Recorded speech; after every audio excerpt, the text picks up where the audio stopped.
Hello, everyone. It's Fred Staab. Glad to be with you. We've got a great 2 hours of live streaming coming up.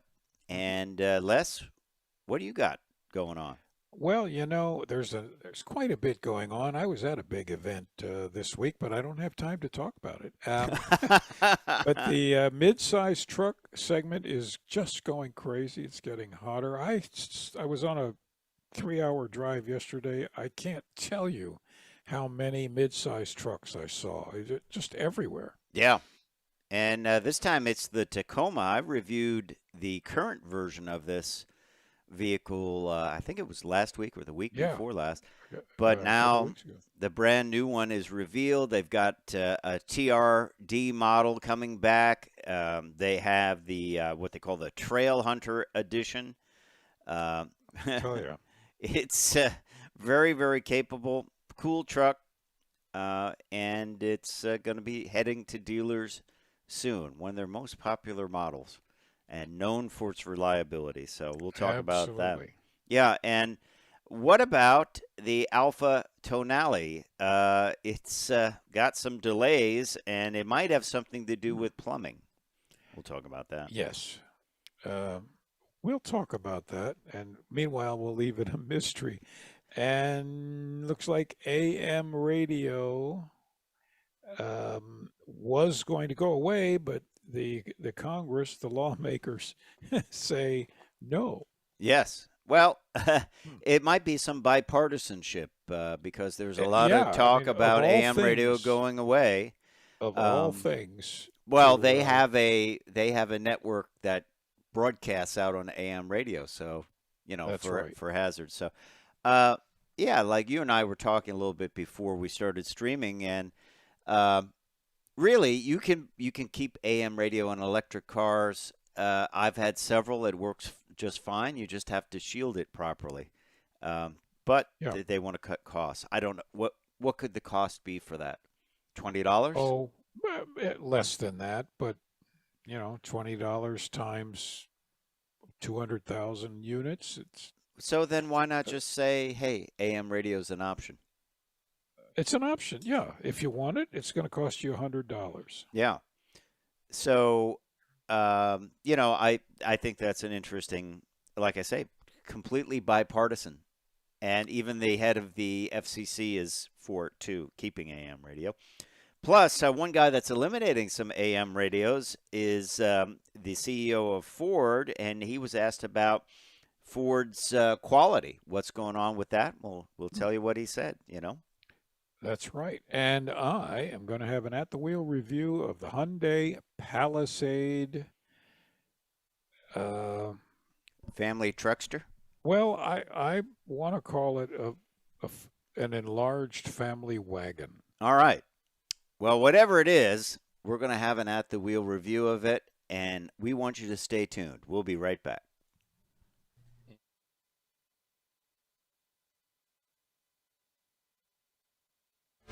This is Cruise Control.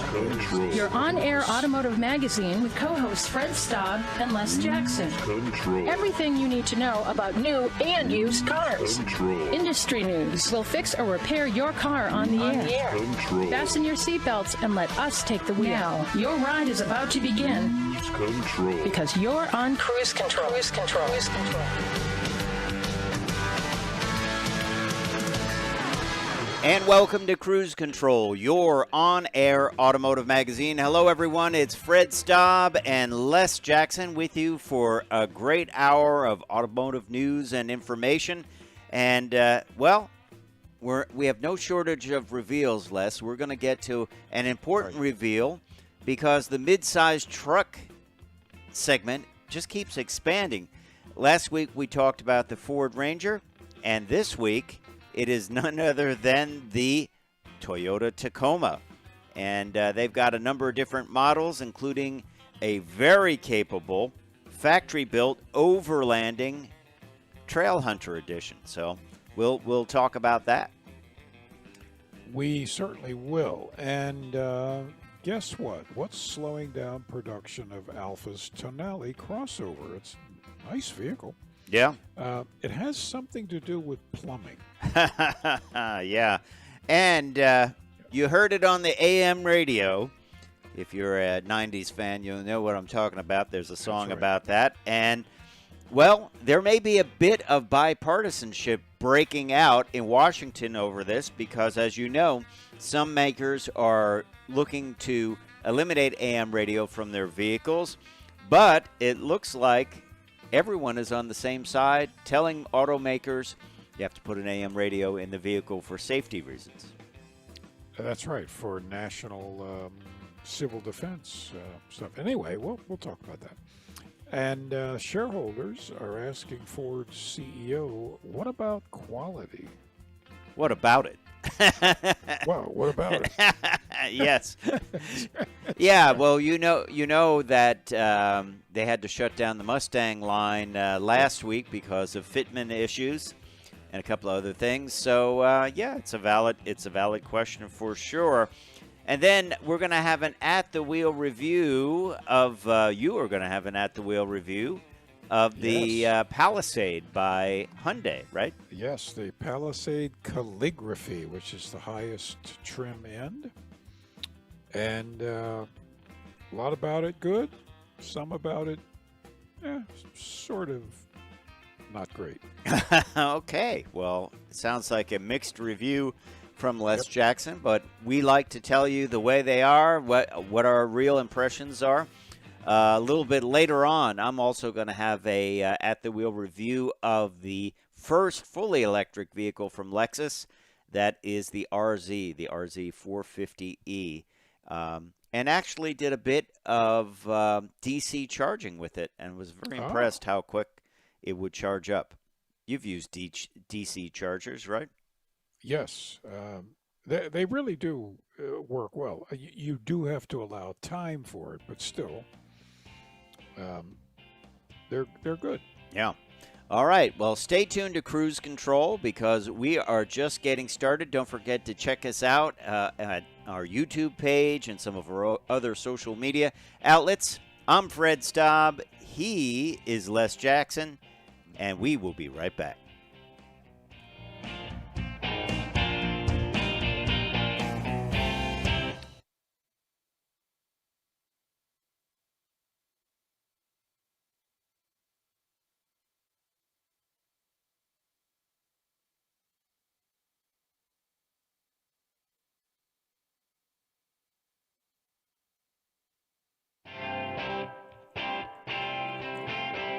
Cruise Control.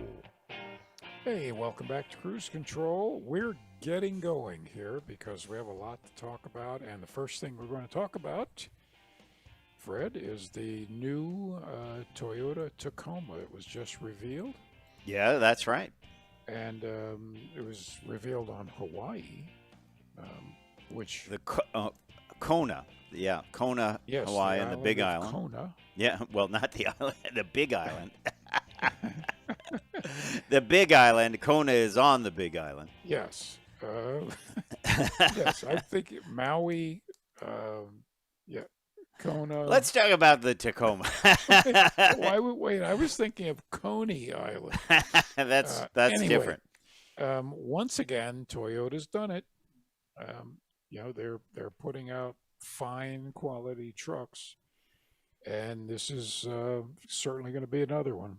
Yes, it is, and it made its debut, as we said, this week.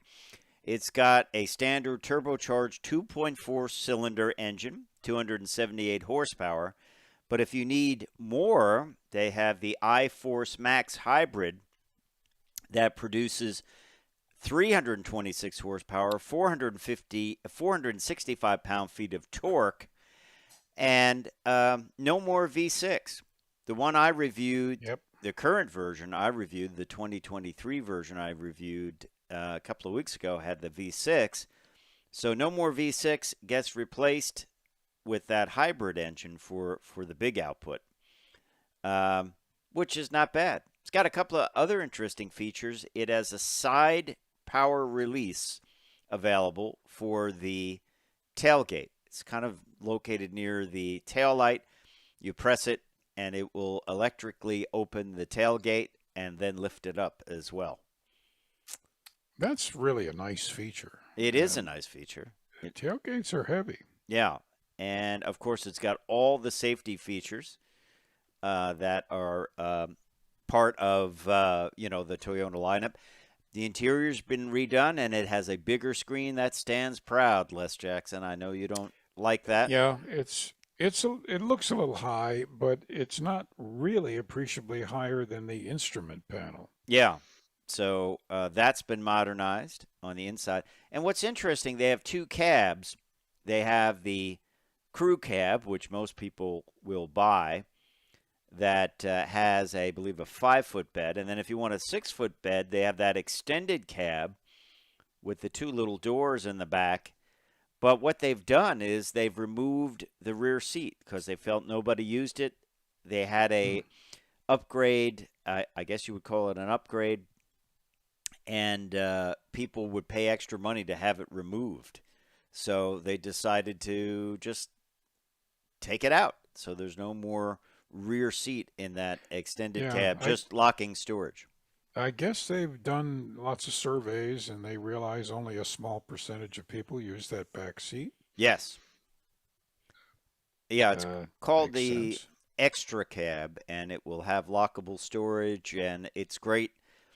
If you're using this as a trades truck and you just want to get in there and lock up your tools out of sight, out of the weather, you can do that. So 4-door double cab or the new extra cab. So the extra cab is the one extended cab. And actually, I don't believe it has the doors on the back. It just has the extra area. So yeah, I think it's just like a reach in kind of. Yeah. So, but I know you always want more, and Always. they have something called the Trailhunter, which has a lot of cool stuff on it. It's designed for off-grid, excuse me, off-grid overlanding adventures. So it's got nice big raised suspension, and it can go kind of anywhere. Boy, isn't it interesting that so many small trucks, well, all the manufacturers, are really going after kind of the territory that Jeep used to sort of be the only player. Absolutely, and they're doing it with higher-end equipment. Yes. They're not doing it with a straight axle in the front. Look at what this Trailhunter has. It has TRD upper control arms, full geometry, front geometry, and optimized front geometry and reduce unsprung weight. Fox internal bypass 2.5-inch manual modal quick switch shocks that can be adjusted for 3 different settings on the dials, and it's got a multi-link rear suspension with Fox internal floating piston bump stops. This is a much more sophisticated truck than the Jeep Wrangler. Of course, some people probably appreciate the Jeep Wrangler for its rough edges, but hey, others are looking at the Tacoma. But more about the Tacoma when we come back on Cruise Control.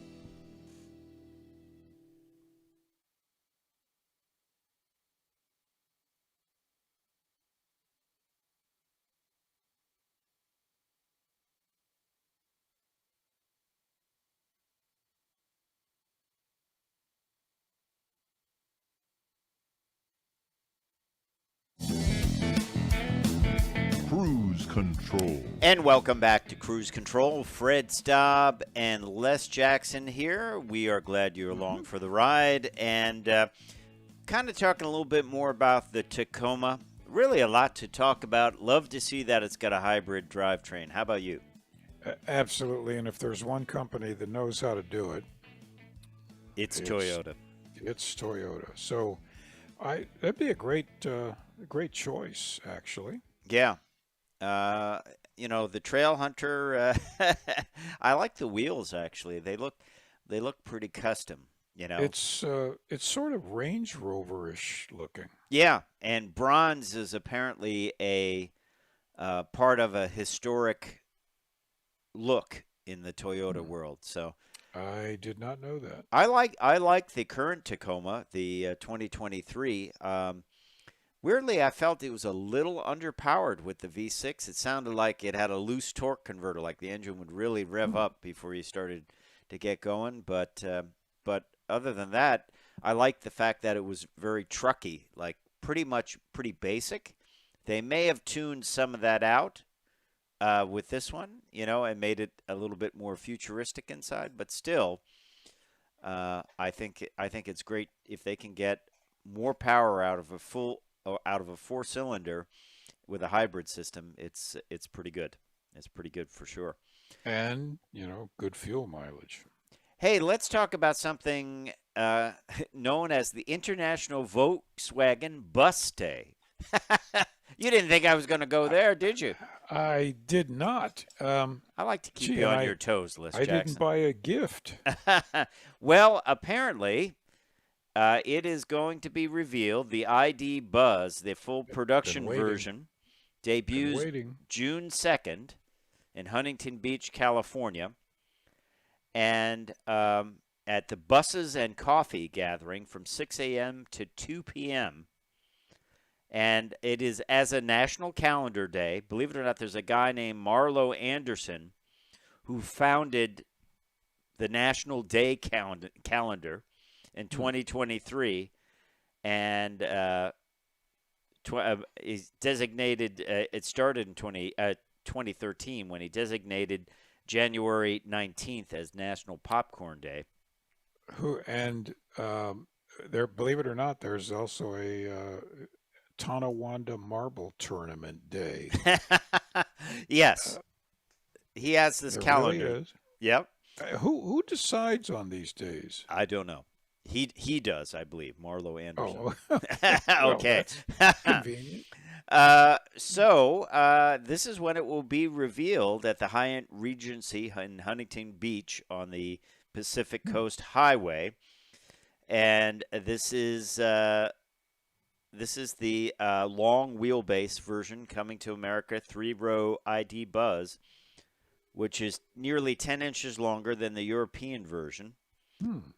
It features removable rear seats and a pivoting second-row captain's chairs. So there you go.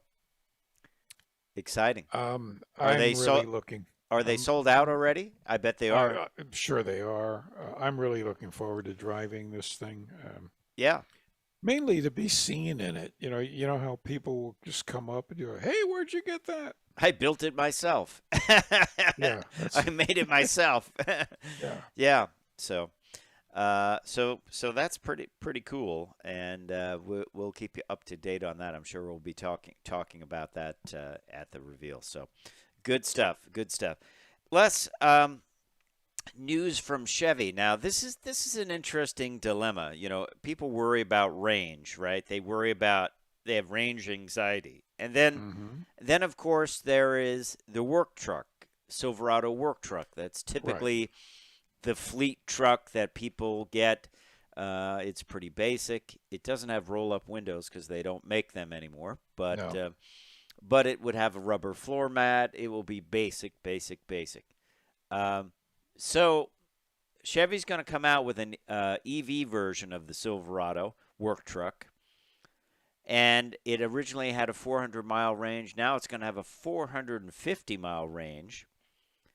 And, typically fleet trucks, they buy a lot of them. Fleets buy a lot of them, right?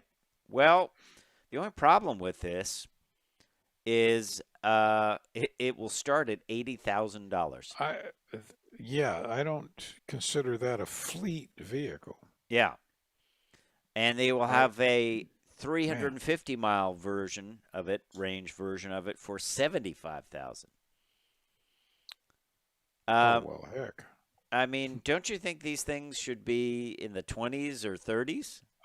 Yes, I was thinking for a fleet basic truck, rubber floor mats, I would say I'd be willing to go as high as 30. Yeah. But they can't do it. I'm going to buy 20 of these things? Yeah, or maybe you're going to buy 200 of them if you have a big fleet. Man. So I don't know. I think that's interesting. But I don't know if fleets will buy it. Maybe they'll buy a few just to show them off. But I did see. I tell you what, I did see. It was interesting. On a car carrier on the New Jersey Turnpike was one of the electric Amazon vans. It was being transported. Oh yeah.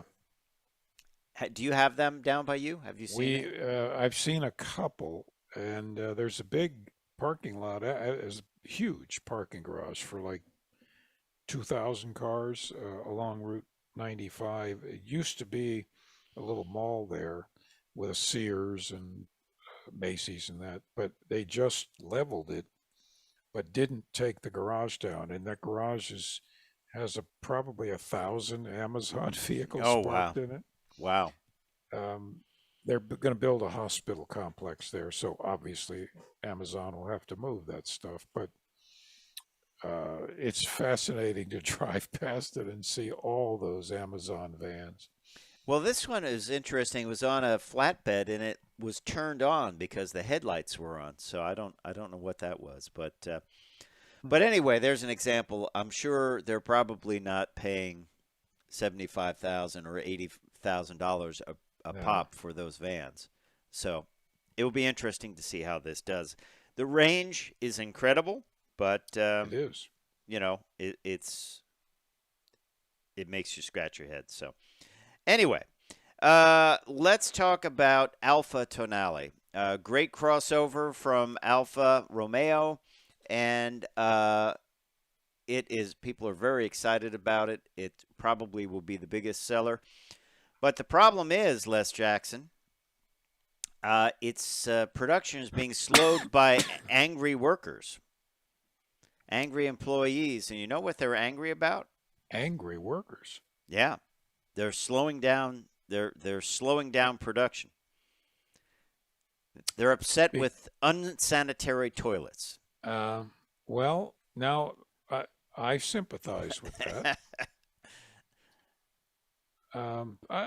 Okay, no, that's legitimate. Yeah, and there are also no heat in the plant, and now they're being asked to build more of these things.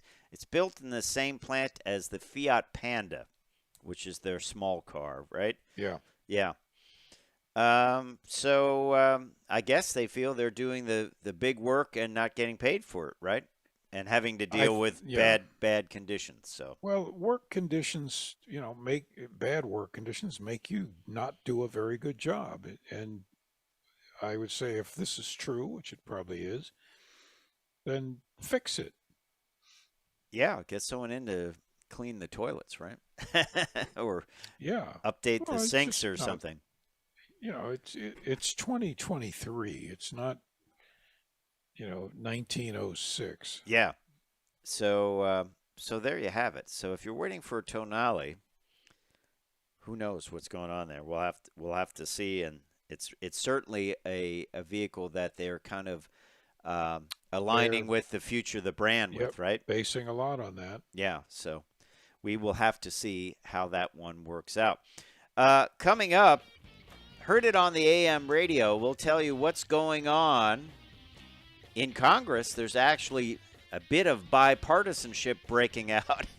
So they are all in support of keeping AM radios in vehicles. We'll tell you a little bit about what's going on when we come back on Cruise Control. Maybe you're listening to us on AM radio. Who knows? We'll be right back. I'm Fred Staab. He's Les Jackson. Stay tuned.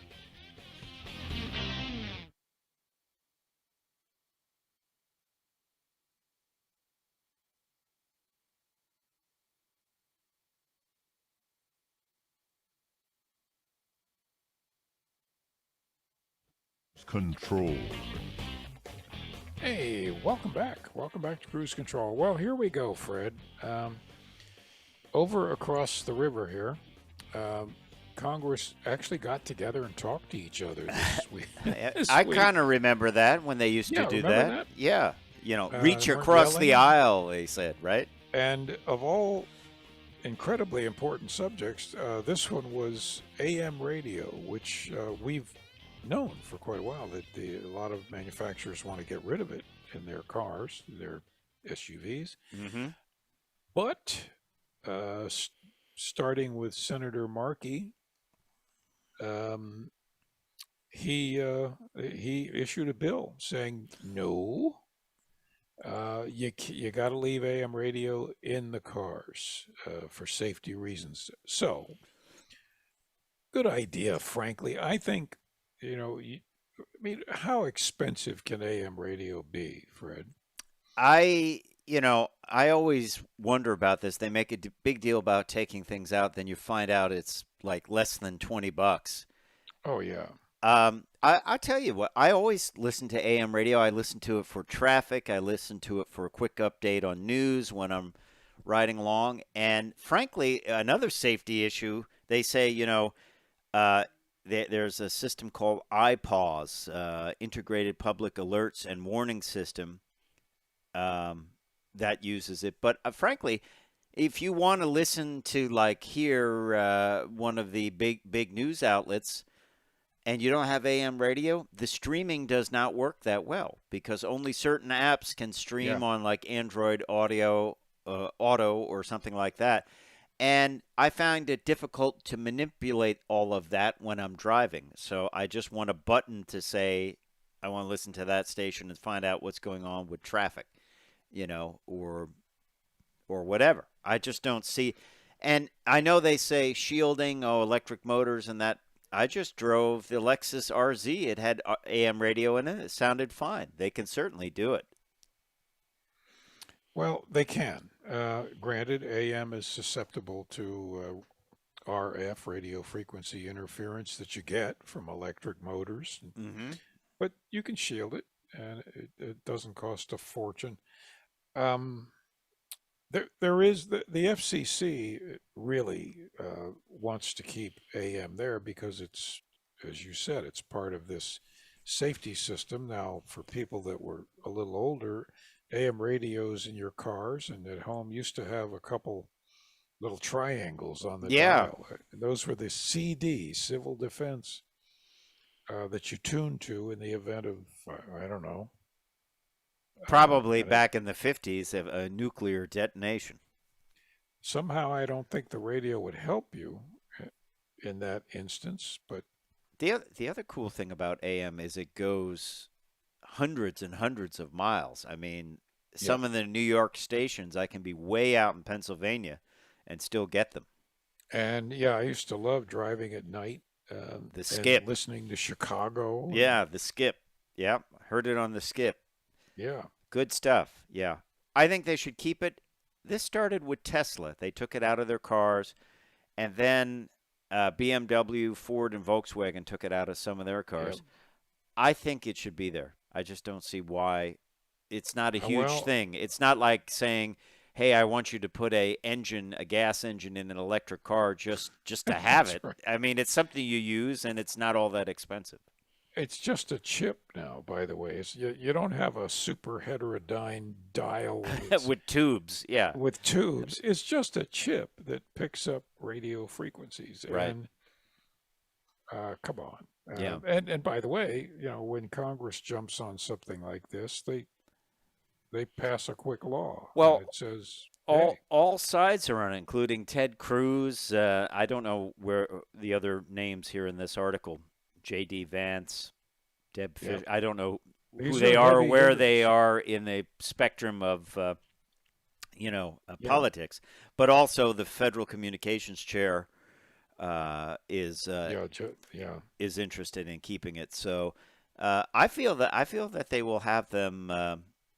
They will have that. Now, will these other cars have to be retrofitted?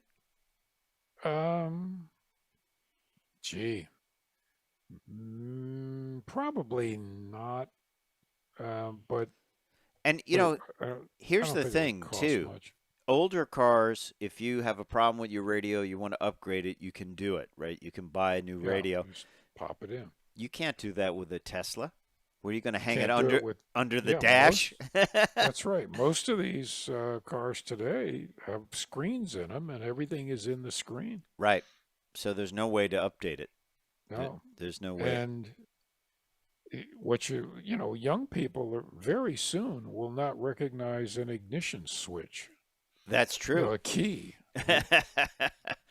It's true. Yeah. Certainly true. Yeah. Well, hey, obviously we have a vested interest because many people listen to us on AM radio. So, but as someone that's been in the broadcast industry for a long time and enjoys the technology, and as just a person that wants to get in the car, I don't want to fumble with it. Let's turn on the radio and see why the traffic has slowed up. Exactly. I still do it. It's a lot easier. You shouldn't be looking at your phone to figure it out. So we'll see where that goes. But there you have it. Now you have a story about Ford shareholders talking about quality, and we should talk about this because you and I discussed this the other week on Cruise Control. The Ford Mustang launched the new version of it. It had fitment issues with body gaps. It had a exhaust valve issue and something else. I forget what it was. They did stop the line to correct these things. And, Ford Chairman Bill Ford took questions at this meeting, and also CEO Jim Farley. And they were asked about what are you doing to increase the quality of their products. And he stated that it is, he didn't say quality is job one. That's been the saying for a long time. Yeah. But he used certain examples, and one of them was Super Duty trucks. He said prototypes are driven for more real-world road miles, and a higher number of trucks are put through towing tests. Additional checks on the assembly line happen at the Super Duty factory, including AI-monitored tech monitors to catch quality issues. And it's funny, he cited this, and I can give you a personal example of this. Every day, workers take 100 trucks off the line for a 25-mile pre-delivery shakedown cruise to scrutinize their performance. Now, I bought a van years ago, and they did that because that came with a sticker on it that said your van was driven 25 miles to check the quality of it.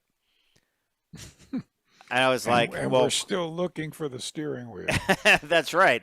Yeah. And those dents will prove it. I was kind of annoyed by it. I was like, well, I bought a new truck. I want something that's got low mileage. I didn't buy, something that was used and let's go out for coffee. But I know they didn't do that. They drove it around the test track somewhere, probably, right? I don't think they take it home and have to take the kids to soccer practice in it, right? But that's not new.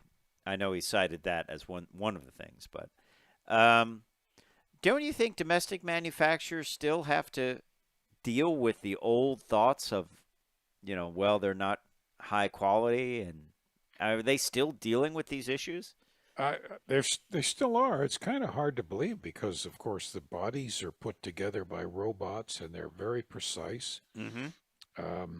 Fitment, panel fitment, that's very surprising on the Mustang that it would, maybe they've been watching Tesla assembly line people. That was my fear, that Tesla quality would be good enough, and everyone would say, hey, we can save $6 per car if the door doesn't work. Yeah, but, and you do have the quality inspectors at the end of every line. Oh, yeah. And they're doing a quick check. Now, they're probably finding this stuff and noting it. Yeah. And then as it builds up in numbers, they deal with it. They sound the alarm. But he was also asked some other questions about Ford production woes. What about hydrogen vehicles and why the company doesn't build a challenger to the Chevy Corvette? His response was, "Are you kidding?" This is Mr. Ford himself, or Bill, as he likes to go by. He says, "Don't ever call me Mr. Ford." That's what he told me when I was like, okay. He said, they said, why don't you build a challenger to the Corvette? And he said, are you kidding? We have the Mustang, which I think is by far the best sports car. It's affordable. It's faster than all get out. And it's as good as you can possibly get. So flying the blue oval flag there, as you would expect Bill Ford to do. Can't blame him for that. You can't blame him. And the fact is, the Mustang for the money, boy, it's a heck of a performer. So, Hey, when we come back, Les is going to have an at-the-wheel review of a big performer, too, in a different way. It is the Hyundai Palisade, so stay tuned.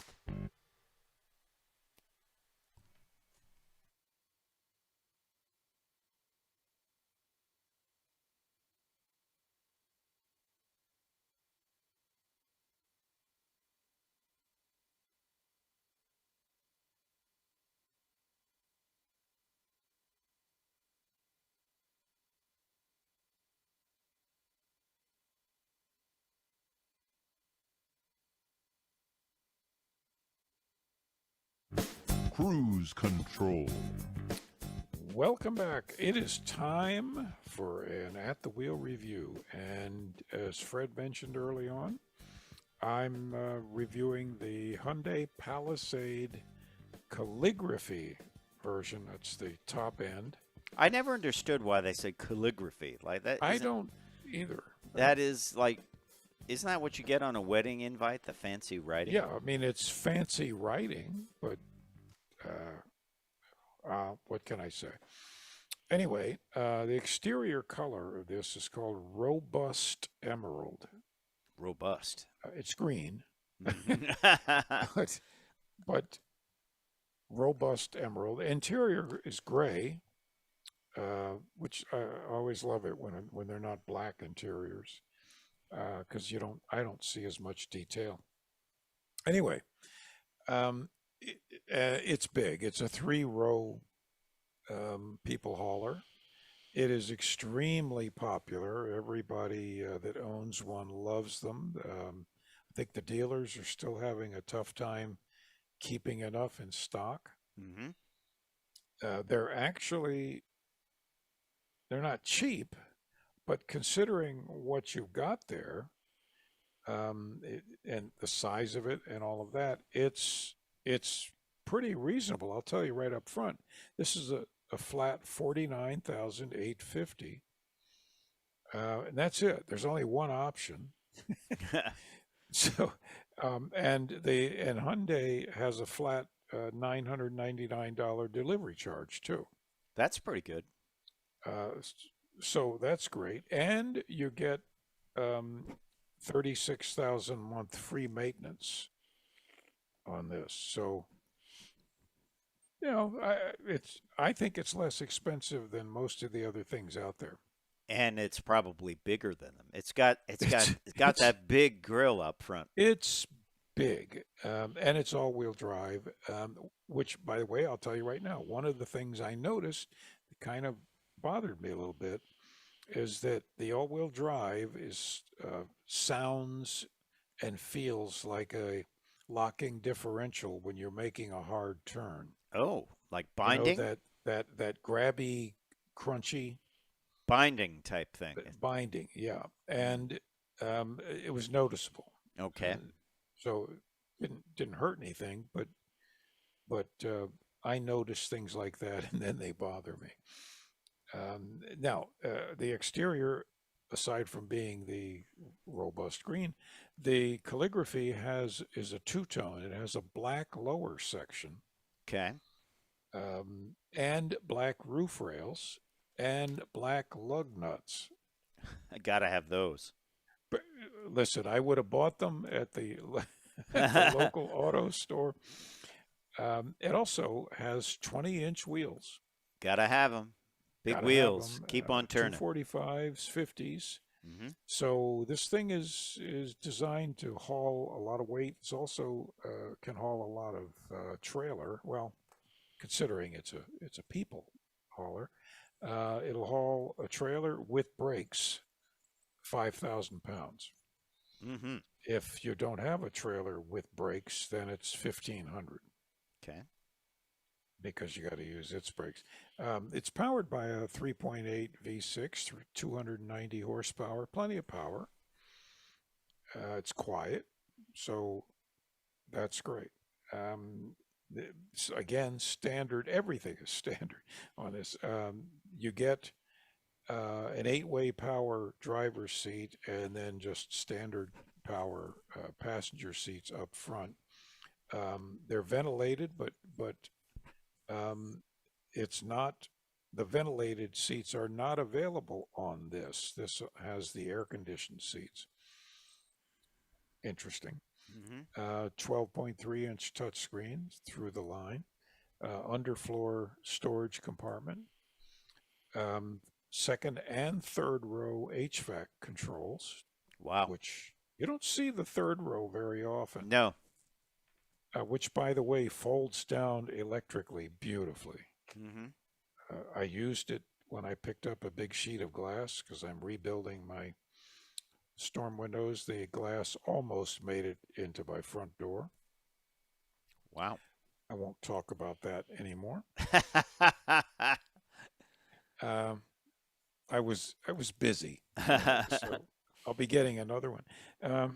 All of the safety goodies, again, standard blind spot, rear cross traffic, forward collision avoidance, pedestrian detection. Hyundai's got it. It works. Lane change, oncoming, junction crossing. They've thought of everything. Third row looks pretty usable. Yeah, it folded down. It folded down, or even sitting in there. It looks. It pretty was usable. about a 5 to 10 degree slant. Certainly no problem. Really nice. And by the way, all the seats are very comfortable. A couple friends of mine were, maybe you're noticing this, but when you have something big like this, your friends get in it. They don't get in the front seat. They like to sit in the back seats. Home, James. Sort of be chauffeured around. Yeah. Yeah, that's happening a lot. I'm not sure if I'm winning that battle. No. And overall, it's really a fine thing to drive. All of the features are just so nicely done that you can see why it's so appealing to owners. Also, it has Hyundai Genesis turn signals when you're looking at the two dash instruments. If, for instance, you're turning in, or you're moving to the left lane and you hit the turn signal, it lights up a rear view camera that shows you if the lane is open or not.